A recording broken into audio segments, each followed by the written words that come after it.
Hi guys, hi. ఈరోజు నేను మా అన్నయ్య మా అత్త కలిసి చికెన్ బిర్యానీ చేస్తున్నాం. చాలాసార్లు చేసుకొని తింటాం, కానీ మీకోసం మళ్ళీ వీడియో తీయడం ఒక పెద్ద ఎత్తు అయిపోతుంది. వంట స్టార్ట్ చేసే ముందు చిమ్నీని ఆన్ చేసుకోవాలి. ఇప్పుడు వంట చేయడం అయితే స్టార్ట్ అయిపోయింది. ముందుగా పొయ్యి మీద గిన్నె పెట్టి అందులో ఆయిల్ వేసుకోవాలి. ఎందుకంటే ముందు మట్ట పెట్టాలి. ఇవన్నీ బిర్యానీ చేయడం కోసం కావాల్సిన పదార్థాలు మేము ముందుగానే తయారు చేసి పెట్టుకున్నాం.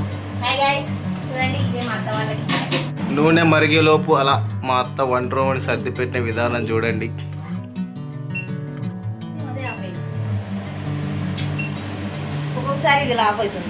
ఈ మా అత్త అద్భుతమైన వంటకి ఈ మసాలాలన్నీ ఇక్కడ ఉంటాయి, ఈ ప్లాస్టిక్ దానిలో దాచుకొని ఉంటాయి. ఆయిల్ వేడైన తర్వాత అందులోకి బిర్యానీ ఆకు, మిగిలిన మసాలాలు వేసుకోవాలి. అలాగే ఉల్లిపాయలు వేసుకోవాలి. ఉల్లిపాయల్ని బాగా వేయించుకోవాలి. బ్రౌన్ కలర్ వచ్చే వరకు వేయించుకోవాలి. ఉల్లిపాయలు బ్రౌన్ కలర్లోకి మారిన తర్వాత మనం అందులోకి అల్లం వెల్లుల్లి పేస్ట్ వేసుకోవాలి.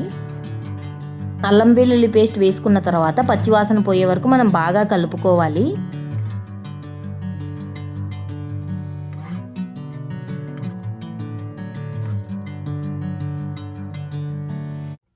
అల్లం వెల్లుల్లి పేస్ట్ వేగిన తర్వాత అందులోకి మనం పచ్చిమిర్చి, పుదీనా, కొత్తిమీర పేస్ట్ వేసి బాగా కలుపుకోవాలి.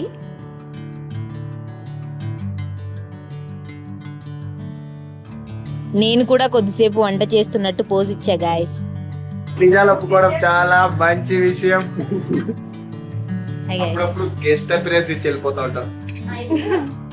పచ్చిమిర్చి, పుదీనా పేస్ట్ అన్ని బాగా వేగిన తర్వాత మనం టమోటా పేస్ట్ వేసుకోవాలి. వేసుకొని బాగా కలుపుకోవాలి.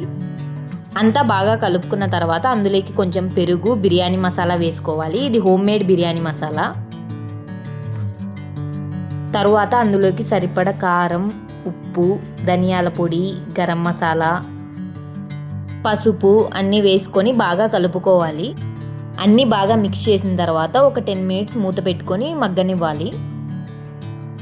10 మినిట్స్ తర్వాత అంతా బాగా మగ్గిపోయింది. ఇప్పుడు మనం ముందుగానే మ్యారినేట్ చేసి పెట్టుకున్న చికెన్ వేసుకోవాలి.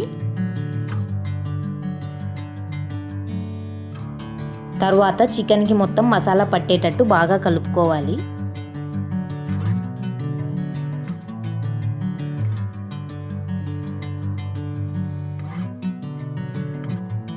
తర్వాత చికెన్ ఉడకడానికి కొన్ని నీళ్లు పోసుకొని మూత పెట్టేసుకోవాలి. 15 to 20 మినిట్స్ ఉడకనివ్వాలి.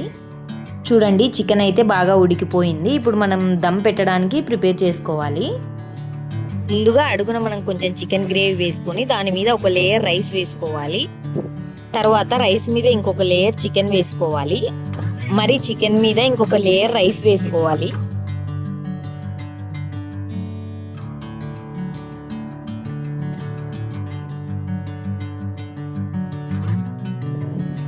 రైస్ మీద ఇంకొక లేయర్ మనం చికెన్ వేసుకోవాలి.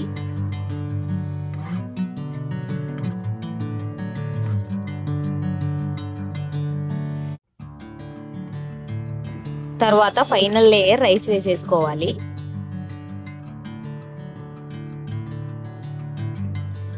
మిగిలిన చికెన్ గ్రేవీ మొత్తం రైస్ మీద వేసేయాలి. మా అత్త ఈరోజు బిర్యానీ మీద కొత్త డిజైన్ ట్రై చేసింది.